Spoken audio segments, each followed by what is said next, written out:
No hay ciudades sin barrios, no hay barrios sin viviendas, y sin vivienda no hay vivir. Bienvenidos y bienvenidas a Para Ayer.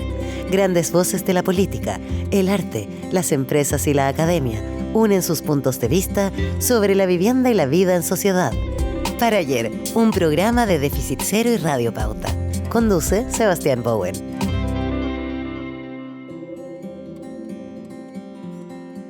Hola, muy bienvenidos a un nuevo programa de Para Ayer, programa conjunto entre Déficit Cero y Radio Pauta, donde conversamos de distintos temas de vivienda, barrio, ciudad, finalmente la vida y la convivencia en comunidad con distintas personalidades.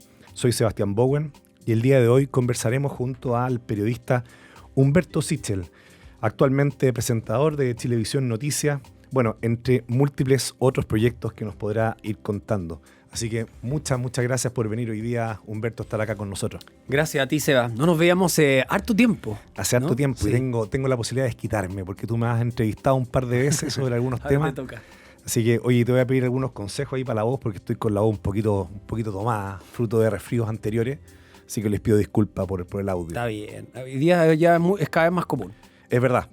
Oye, y te voy a decir Toti. Sí, sé que todo el mundo me dice así. Así que, Toti, una primera pregunta. Bueno, lo que tratamos acá de investigar también es respecto del vínculo de la gente con los barrios, con la ciudad, con finalmente la vida en la casa. Uh-huh. Entonces, ¿tú dónde naciste? ¿Dónde te formaste? ¿Dónde te criaste? Tus recuerdos de esos primeros pasos de tu vida.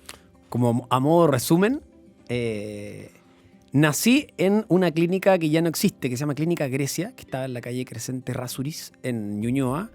Mis primeros recuerdos son muy chicos, yo te diría que hasta los 4 años viví en San Isidro, en el centro, y vivíamos en la casa de una tía. Son esas casas antiguas que eran angostas, pero muy largas.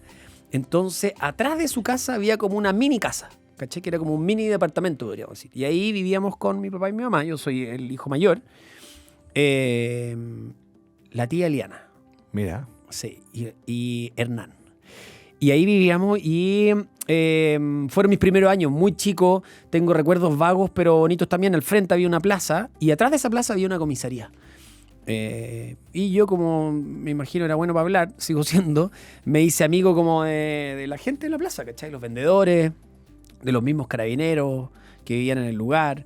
Y después, cuando tenía 5 años, nos cambiamos a Las Condes, cerca de Tomás Moro, a una calle que se llama Caleu 1813, esa era la dirección. Mira. Me acuerdo. Y ahí fueron ya años que yo te podría decir, tengo recuerdos un poquito más sólidos, con muchos vecinos, muchos amigos, esa etapa en que llegáis del colegio, tiráis la mochila y queréis salir a jugar a fútbol, al tombo, no tengo idea, amiga, cualquier juego, ¿cachai?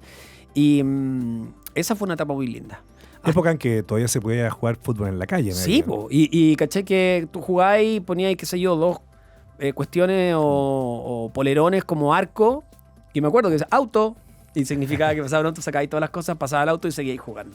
Y esa etapa que era como, me acuerdo, como a ver, qué sé yo, hora el té, así corriendo, y era como tenía prohibido salir con un vaso de leche o con un pan a la calle, ¿cachai? Entonces era como, te sientas, comes y vuelves a salir. Claro. ¿Cachai? Ese momento que está la pichanga en la mitad y tenéis como que tragar así y salir corriendo, etapa muy linda. Y de ahí nos fuimos a La Reina. A una calle que se llama Arquitecto Juan Martínez, que entre otras cosas fue el arquitecto que diseñó la Escuela de Derecho de la Universidad de Chile. Y cosa que no sabría si no fuera porque hicimos primer día de universidad hicimos un ejercicio que el profe nos decía ya, ¿saben en qué calle viven? Por supuesto, y ¿por qué se llama así su calle? Y ahí averigué. Bueno, y ahí viví como de los 10 hasta que me fui con amigos de la vida, a vivir solo, y ahí emprendí mi trayecto solitario. Y una pregunta, Toti, ¿cómo empieza a asomar el periodismo en esta historia? ¿Así, en qué momento se te empieza a venir a la cabeza la idea de ser periodista? No sé, habían algunas cosas que hacías antes de ponerte a estudiar que tú decías, sí, por aquí va la cosa. Es que yo cachaba que iba a ser periodista, yo creo. Uno, porque soy muy, muy preguntón, muy inquieto, pero además porque... perdón, voy a dejar esta chaqueta acá. Además porque... Cuando era chico ya tenía indicios, pues mis papás salían, llegaban de la pega y yo les tenía hecho como el diario Sichel, que eran unas hojas de cuaderno, y le hacía un par de noticias, hacía un puzzle y escribía, no sé, un cómic, no sé, ¿cachai? Claro. Entonces raro, porque ya le hacía un diario, se lo regalaba, y tenía que hacer 2, pues uno para cada uno, entonces era un cacho, tenía que copiarlo. Y también grababa radios, ponte tú, cassettes con programas de radio, entonces yo creo que como que para allá iba la mano igual, ¿cachai? Oye, y desde el periodismo que te hay estado metiendo, también hay algo bien interesante, que el periodismo finalmente se mete de alguna manera, ¿cierto?, en los ojos de las otras personas. O sea, va metiéndose también en la propia vida, no lo digo desde el punto de vista de entrometerse, sino que de hacer público cosas que a veces son privadas. Sí, sin duda. Y en ese sentido, te ha tocado a ti en tu historia por ir reconociendo eso. Cuando tú ves el lugar en que naciste, esta historia que decía desde el centro, la reina, que jugaba en la calle, y hoy día el Chile que te está tocando reportear, ¿cuáles verías tú que son, una pregunta difícil, pero los principales, así, los principales 2, 3 cambios que tú digas ahí, mira, esto ha ido mutando fuertemente en nuestro país? Primero, la gentrificación, podríamos decir, ¿cachai? Nosotros ¿A qué te referís específicamente? A la reina, ponte tú, a los 10 años y no habían edificios, ¿cachai? Las casas de al lado eran un par de casas y 3 casas más allá era un vivero, era un jardín de plantas, ¿cachai? Vendían... Y eso era muy común. Y de a poco fui viendo cómo fue cambiando el barrio y el entorno. Y ahora he vuelto como para mirar, digamos, y es impresionante, claro, aún más. Como que esos viveros pasaron a ser condominios, ¿cachai? Y empezaron a llegar más personas. Y esos condominios después se transformaron otros en edificios. Hoy día tú llegás y hay supermercados en la esquina, ¿cachai? Como un poco más allá. Lo que antes era un gran vivero o una discoteca, ¿te acordás? La discoteca Las Brujas. Hoy día ya es como, hay como un líder, ¿cachai? Como un supermercado, como centros de comercio. Ha ido cambiando mucho. La Plaza Sandón, me acuerdo. No, la densificación, entonces. Sí. Perdón, ocuparme del concepto. Sí, no, está perfecto. Pero eso y no solamente el cambio hacia otras comunas, ¿cachai? Y hacia lugares que antes no eran habitados, sino que también el transporte, también es algo que me impresiona. Como la cantidad de autos que tenemos hoy día en las calles, es heavy. Y lo otro... o sea, ya es imposible jugar fútbol así, para decir auto, estaréis diciendo... No, imposible, claro, todo el rato. 20 segundos. Obvio. Y lo otro quizás tiene que ver con lo marcados que son algunos sectores, ¿cachai? En términos de... no sé, en términos de las personas que viven ahí, de las características que tienen esas personas, ¿cachai? Y cuando... una de las cosas con las que uno rápidamente te ubica, ¿cierto?, es con los episodios también asociados a las emergencias, ¿ya? Entonces, en lo cual te ha tocado meterte desde el rol de reportear, de periodista, en momentos súper icónicos en la historia de Chile. O sea, y no solamente la historia, digamos, nacional, sino que la historia de pueblo, la historia que son momentos de inflexión, donde cambia incluso, por ejemplo, el desarrollo urbano de comunas a veces, después de un tsunami, después de una inundación. O un incendio. Claro, entonces, en esas emergencias que suceden una y otra vez, y que una y otra vez como una suerte de historia que se repite, ¿cierto? ¿Qué es lo que también te ha llamado la atención de la vida en Chile, del pueblo chileno, de la convivencia que estamos teniendo? Sin ninguna duda, porque lo que más me llama la atención de todo es la diferencia que hay entre Santiago y las regiones y la calidez de las personas fuera de Santiago. Eso es lo primero que te podría decir así como en factor humano, ¿cachai? Es otro, como otro país. Me tocó ahora recién en el invierno ir a cubrir los temporales en la zona centro-sur. Fuimos al Maule, qué sé yo. Y es impresionante. O sea, la señora que entrevistamos un martes, que su casa estaba siendo amenazada por la crecida del río, llegó el miércoles y el río se había llevado su casa. Pero se la había llevado. No es que botó o que entró el agua y que entró el barro. Se llevó su casa, ¿cachai? Que ya tenemos que tener capacidad de asombro para decir, cresta, se llevó lo único que tenía. Tenía una cocina habilitada porque ella era cocinera y vendía en Linares, creo que vendía almuerzos, ponte tú. Y se dio el tiempo esa misma tarde de hacernos calzones rotos. Entonces llegó la noche, la entrevistamos de nuevo, contó que se fue a su casa y antes de irse, pucha, yo le había hecho esto, ¿cachai? Como es un nivel de preocupación por el resto que dije, está en el peor momento, ¿cachai? Como en un hoyo, ¿cachai? Y así todo se da el tiempo para establecer relaciones con lo otro. Y eso es como un ejemplo que quizás es el más extremo, pero de ahí para adelante entramos a casa inundada y así todo, quieren un tecito, siéntense, tienen frío. Es súper raro que los damnificados se preocuparan por uno, ¿cachai? Y no solo por el resto. Y ahí hay sentido de comunidad. También lo vi entre los vecinos, que a mí me gustó mucho. Pasaban botes, ponte tú, que estamos hablando ya de calle. Entiendo Claro, que en algún son momento ríos, se vio digamos. como exacerbado eso, la noticia, pero lo vimos. Botes. Y habían vecinos que pasaban con un bote con 2 sacos de comida de animales, ponte tú, de gato y de perro. Entonces pasaban por las distintas casas remando, ¿cachai? Ofreciendo comida para las mascotas. Y ahí tú decís como que... Qué bonito, porque muchas veces uno se fija más en los problemas que podéis tener con tus vecinos, si se meten en tu metro cuadrado, si qué sé yo, más que en lo bueno. Y ahí me gustó o sentí como esa cuota de humanidad que uno siempre espera ver, ¿cachai? Y cuando uno ve las emergencias y uno ve esa cuota de humanidad y todavía percibes que sigue pasando que con la emergencia sucede, acontece un espíritu, digamos, de unidad en el país, etcétera. Sí, Eso sí. lo recuerdo, lo tengo muy presente de emergencias de años anteriores. No sé si en las últimas, pero lo sigues percibiendo. Sí, 100%. Y lo sigo percibiendo sin ningún tinte, sin ninguna discriminación de ningún tipo, ¿cachai? Me refiero que todos se ayudan con todo. Ahí no aparece el color político, no aparece nada, tu país o lo que uno podría creer, no hay nada. Hay solamente ayuda a personas que necesitan ayuda y personas que están dispuestas a ayudar a quien sea. Y eso fue muy bonito, lo vimos ahora, así recién, y me tocó y entrevisté y conversé y me metí a las casas y vi cómo entre todos se ayudan y es bonito ver como que ahí aparece como...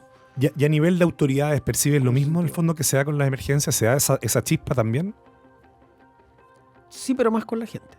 Ya. O sea, me pasa más con las personas que con la autoridad. Las autoridades están para ayudar, por supuesto, pero hay muchas veces en que... no sé si solo sea un tema de voluntad, yo creo que es un tema de resignación en muchos casos. Existe la voluntad de ayudar, pero sabéis que hay tanta burocracia que tenéis que darte una vuelta tan larga que te resignáis a decir, bueno, hagamos lo que podemos hacer, entre medio un poco de parada, ¿cachai? Como y claro, ¿no? Las otras personas van con su auto, con palas, con carretillas, con guantes, con comida, con toalla nova, con empanada, y llegás y te bajás y decís, ya, ¿a quién ayudamos? Y ¿cachai? Y se genera una ayuda mucho más inmediata que la que puede llegar de arriba. Claro, hay una solidaridad como estructural de base en el tejido en Chile que es un tremendo capital. Nosotros desde Déficit Cero, Toti, te cuento que lo que planteamos básicamente es que deberíamos asumir la problemática de vivienda, que no es solamente vivienda, es también de barrios, ¿ya? O sea, como si fuera una emergencia.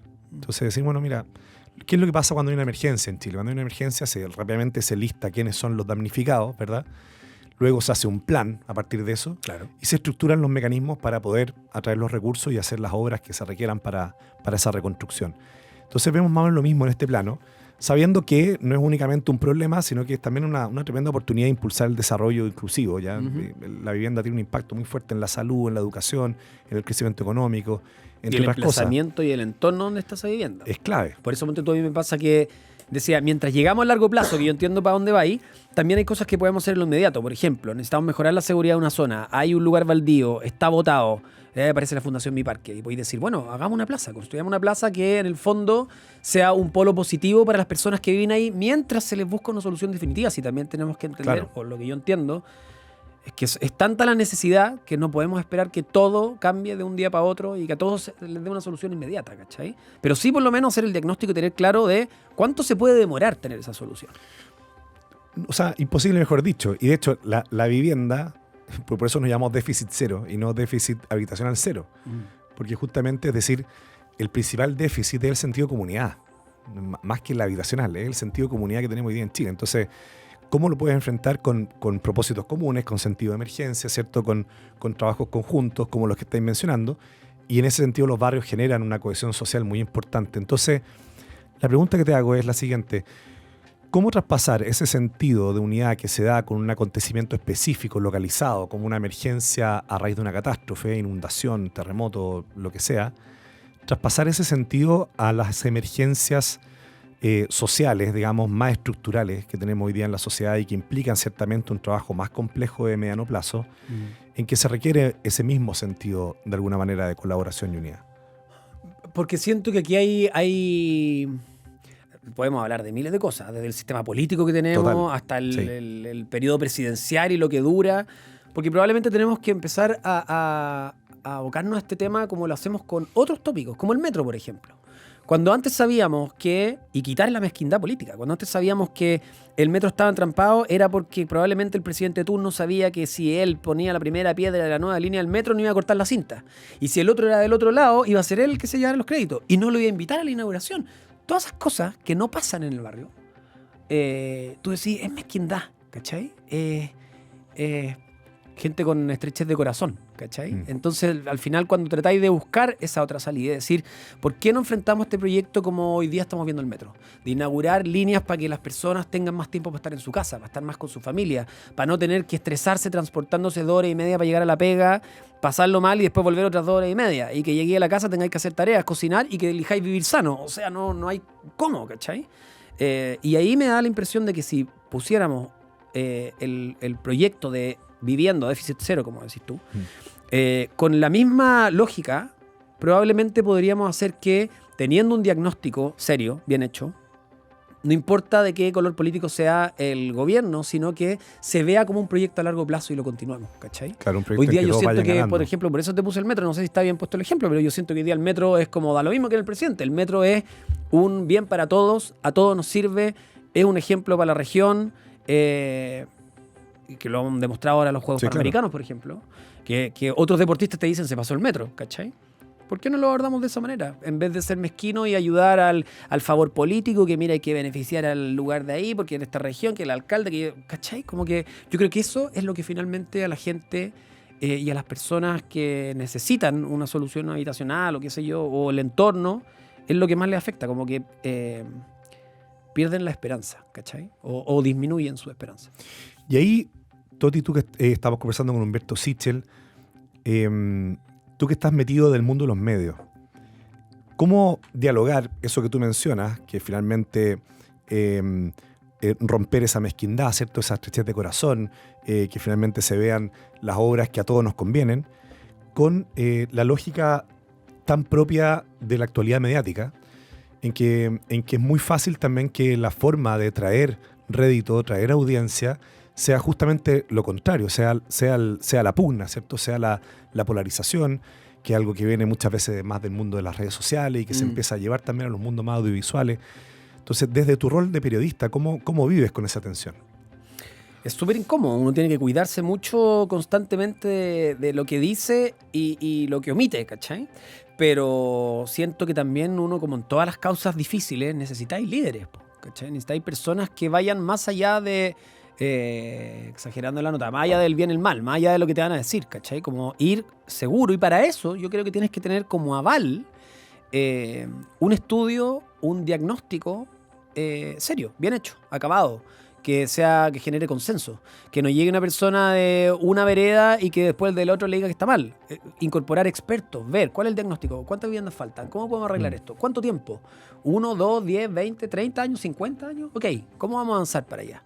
Y yo creo que con eso necesitáis líderes que encabecen distintas aristas de ese proyecto. Parece enredado, pero Sí, siento sí. que para allá va, y que en el fondo estén por sobre la chimuchina, por sobre el comentario de red social, por sobre ese enojo, porque en el fondo hay un proyecto serio. Pero hoy día también pasa que, por lo que te decía antes, por la burocracia muchas personas no creen que eso sea así, po. Creen que en el fondo es para darse la vuelta larga nomás, ¿me cachai?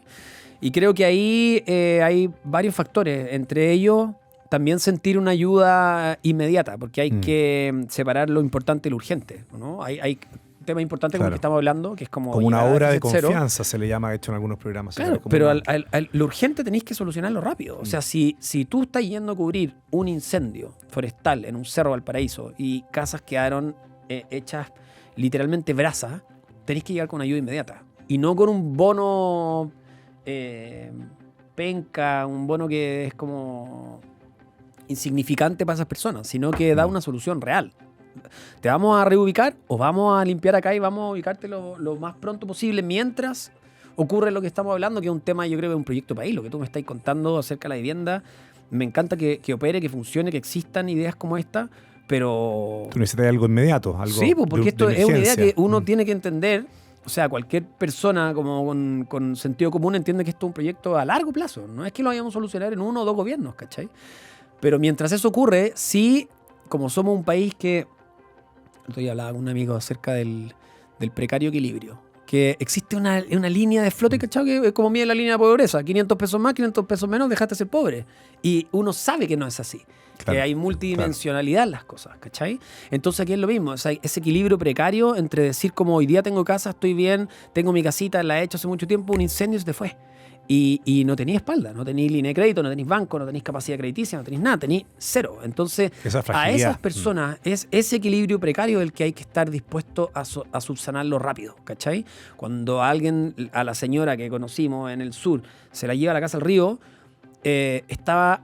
es un buen ejemplo. Me acordé que ella me decía, lloraba y me decía, estoy aterrada porque yo no puedo postular otro subsidio, porque yo vivía en Santiago cuando era joven y ya tengo un subsidio. Entonces no le pueden llegar 2. Claro. ¿Qué hace? ¿Cómo ahí no va a haber alguien que tenga sentido común y decirle, no importa, señora? O sea, acaba de llegar su casa, el río, ¿cachai? Por algo que, por supuesto, son inclemencias de la naturaleza, pero también me acuerdo que ella decía, la ribera de allá fue, la taparon con piedras, qué sé yo, hicieron como un dique, en cambio la de acá no, y se vino el agua para acá. Entonces, ella tenía su visión. Pero más allá de eso, y que, insisto, la naturaleza es la número 1, ¿cómo no se le va a poder dar una solución, una ayuda, ¿cachai? Inmediata. Y no te estoy diciendo un caserón. ¿Cómo no va a tener una respuesta habitacional? ¿Dónde se va a quedar a vivir? ¿En un gimnasio? ¿En un albergue para toda la vida? ¿Cachai? Como ese tipo de urgencias son las que yo creo que hoy día sí tenemos que tener más rapidez y no esperar que aparezcan instancias como... Que me saco el sombrero, pero instancias Sí, como desafío, como techo, ¿cachai? Eso lo tenemos que tener medio cubierto, yo creo. Y hoy día ese es el problema que hace que ante la falta de respuesta, ante la urgencia, las personas pierdan la esperanza con... que se va a solucionar lo importante en años más y que hacia allá vamos. Perfecto. No sé si fui muy enredado. No, yo creo que clarísimo. Y es parte, finalmente una estrategia que tiene que ser como una suerte de tijera. Por un lado, tú tienes que ir con soluciones más estructurales, Claro. pero tú tienes en lo inmediato que hacer soluciones de emergencia que son transitorias. Y que hoy día está pasando. O sea, ¿por qué 120 personas al día se van a vivir en un campamento en promedio en los últimos 5 años? Y es porque no están encontrando otras soluciones en otros lados, digamos. Entonces, Con todos los problemas que conlleva el campamento, no solamente con los servicios básicos, con la estigmatización que sufre cada una de las personas con que la se va para allá. seguridad, con muchos otros temas. Entonces, por lo tanto, ¿cómo en Chile somos capaces de generar una suerte de campaña, si uno quisiera verlo, o un plan transitorio que le compita, entre comillas, a que esa persona no se vaya al campamento, se vaya a otro lugar mientras está en búsqueda de su vivienda más definitiva? Y en ese sentido, una pregunta que hacemos así en varios programas: te ha tocado vivir en distintos hogares, casas, con distintos tipos de familias también. Y por lo tanto, Humberto, ¿qué es para ti la diferencia entre una casa y un hogar? ¿Cómo lo podrías Qué distinguir? buena pregunta. Lo que pasa es que el cariño, esa es la primera respuesta. Pero no quiero que se confunda, porque también puede servir como excusa. Porque tú Claro. puedes decir como, no, pero si ahí está la familia junta, mira la solución que le dimos, nos tenemos juntos, vuelvo a lo mismo. Claro, ahí hay En un cariño. albergue, ahí hay cariño. Sí, pues, bueno, pero el cariño no es solo eso, pues, ¿cachai? No nos engañemos en ese punto. Ahora, dicho eso, sí, el cariño. El cariño... y para mí el cariño tiene que ver con no solamente... Se demuestran distintas cosas, no solamente como que basta con que las personas tengan un vínculo sanguíneo o afectivo y se quieran y estén juntos, sino que tiene que ver con la conversa, el escucharse, las comidas juntos, ¿cachai? Da lo mismo que comida, desde una sopa hasta una comida más pituca, lo que queráis, pero comer juntos, compartir, qué sé yo, escuchar música, ver una película, ¿cachai? Como contarse las cosas que pasaron. ¿Hay y algo? sentirse seguro, que yo creo que también es importante y no todos lo tienen. Hacia allá iba, claro, efectivamente, porque todo lo que tú estás mencionando de compartir las cosas, escucharse, tiene una condición base, que es como la tranquilidad, de alguna manera, Claro. la seguridad, ¿cierto? La seguridad de que es un espacio que es tuyo, que no va a llegar de un momento a otro, que te van a sacar, o que se va a caer. Pero me gusta el concepto de tranquilidad por sobre seguridad. Mira. Porque la tranquilidad da por sentado que estáis seguros, ¿cachai? En cambio, si tú dices la seguridad, significa que lo tenéis como top of mind, ¿cachai? Como que estáis pensando todo el rato en como, me tengo que sentir seguro. Y no, pues cuando estáis tranquilo, dais por hecho que estáis seguros. Entonces estáis bien, estáis tranquilo con, que es lo que hablábamos antes en nuestra niñez, ¿cachai? Como salir a la calle a jugar fútbol sin saber que iba a llegar un loco que te iba a atropellar. No estoy diciendo que no haya ocurrido, pero era muy poco posible. No te asaltaban en la esquina, tú podías ir a comprar con tu amigo un helado, volvías y jugabas fútbol. Me acuerdo que entrábamos, tocábamos el timbre del otro y llegabas de una casa a otra. Había otra vida de barrio que permanece en algunos lugares, pero son cada vez menos, ¿cachai? La tranquilidad también empalma con algo bien propio como creo yo, de la cultura chilena. O sea, es una cultura más tranquila, tú la comparáis con el resto de Latinoamérica, somos un poco más tranquilos, es algo que nos gusta. Que es también como lo conocido, lo tranquilo. Es como que tú sabes que el auto que va a venir en esa calle va a parar. No va a llegar y va a arremeter, digamos. Hay ciertos patrones que conocemos. Porque somos desconfiados y tímidos. Yo creo que la timidez también es algo que nos marca. Entonces, como somos tímidos hasta que agarráis confianza, te abres la puerta y no te para nadie, ¿cachai? Entonces, por hasta lo mismo, amigotes, dirían. Claro, por lo mismo, antes ocurría eso, que era como tú mirabas, medio desconfiado, medio tímido, pero si alguien te da la mano o si empezabas a hacerte amigo de alguien, después generáis muchos lazos con esa persona, ¿cachai? Y yo creo que obedece un poquito a eso. Toti, y para ir terminando, una pregunta que me encanta hacérsela a los periodistas. Si pensamos en este Chile que mencionaba, ¿cierto? De este tejido solidario de base que existe ante emergencia, de este Chile de barrio, de este Chile tranquilo, tímido, hasta que existe la confianza. Tú como periodista, ¿qué preguntas le harías en este momento a este país, a tu hogar finalmente? Chuta, qué difícil pregunta. ¿Qué pregunta le haría al país? Si fuera un personaje que estuviera frente a ti. Primero le preguntaría cómo está, porque siento que no estamos bien todavía, ¿cachai? Que lamentablemente seguimos escondiendo muchas cosas debajo de la alfombra. Entonces, ¿cómo estás y qué te falta? ¿Por dónde empezamos? ¿Cachai? Eso que yo encuentro que es cuando a uno le preguntan eso y imagínate tú si un día no estás bien. Si alguien te pregunta primero cómo estás y tú aceptas que no estás bien y te digo qué te falta y por dónde empezar, es importante porque yo creo que uno se conoce mejor que nadie. Tú le podés mentir al resto, pero no te podés mentir a ti mismo. Entonces creo que ahí hay un diagnóstico que todavía nos falta por hacer y que creo que tenemos que aceptar cuando el otro nos dice cosas que pueden ser dolorosas pero que le afectan, ¿cachai? Muchas veces uno minimiza ese tipo de dolores, entonces los deja pasar por el lado. Sí, bueno, pero bueno, ahí estamos avanzando, pero no. Estoy bien. Claro. O no, o al revés. Si te dicen que no estás bien, tú dices, sí, pero bueno, va a pasar, no es para tanto, y las cosas pasan, ¿no? O quizás yo creo que ahí nos falta un poquito más de presión, de mirada. Y lo otro es saber cómo avanzamos juntos. Yo creo que últimamente nos hemos separado mucho y es triste verlo, constatarlo, ¿cachai? No sé si es porque uno siente que al verse uno amenazado prefería asegurar lo tuyo y después vemos cómo avanzamos el resto y ahí me parece que hay algo que tenemos que mejorar, cómo mejoramos lo colectivo, ¿cachai? Y que estamos dispuestos a ceder para que todo funcione. Y ante esa pregunta de qué te falta, ¿qué crees que te respondería Chile? Es que no quiero responderte con frases comunes, pero yo te digo que te falta unidad, te podría decir. Y por supuesto que nos falta, ¿cachai? Pero yo creo que nos falta justicia. En todo sentido de cosas. En absolutamente todo sentido de cosas, en el que te imaginí. Si ahondamos en cada uno de ellos, podemos hacer un programa por cada una de esas cosas. Pero sí, yo creo que nos falta justicia. Perfecto. Humberto Sichel, muchas gracias por estar hoy día con nosotros acá en Para Ayer. Muchas gracias por la invitación. Fue muy interesante conversar contigo como siempre sea. Listo, nos vemos. Chao. Un abrazo. Esto fue Para Ayer. Grandes voces del Chile de hoy conversan junto a Sebastián Bowen sobre la vivienda y la vida en sociedad. Escúchanos también en el canal de Spotify de Déficit Cero y en pauta.cl.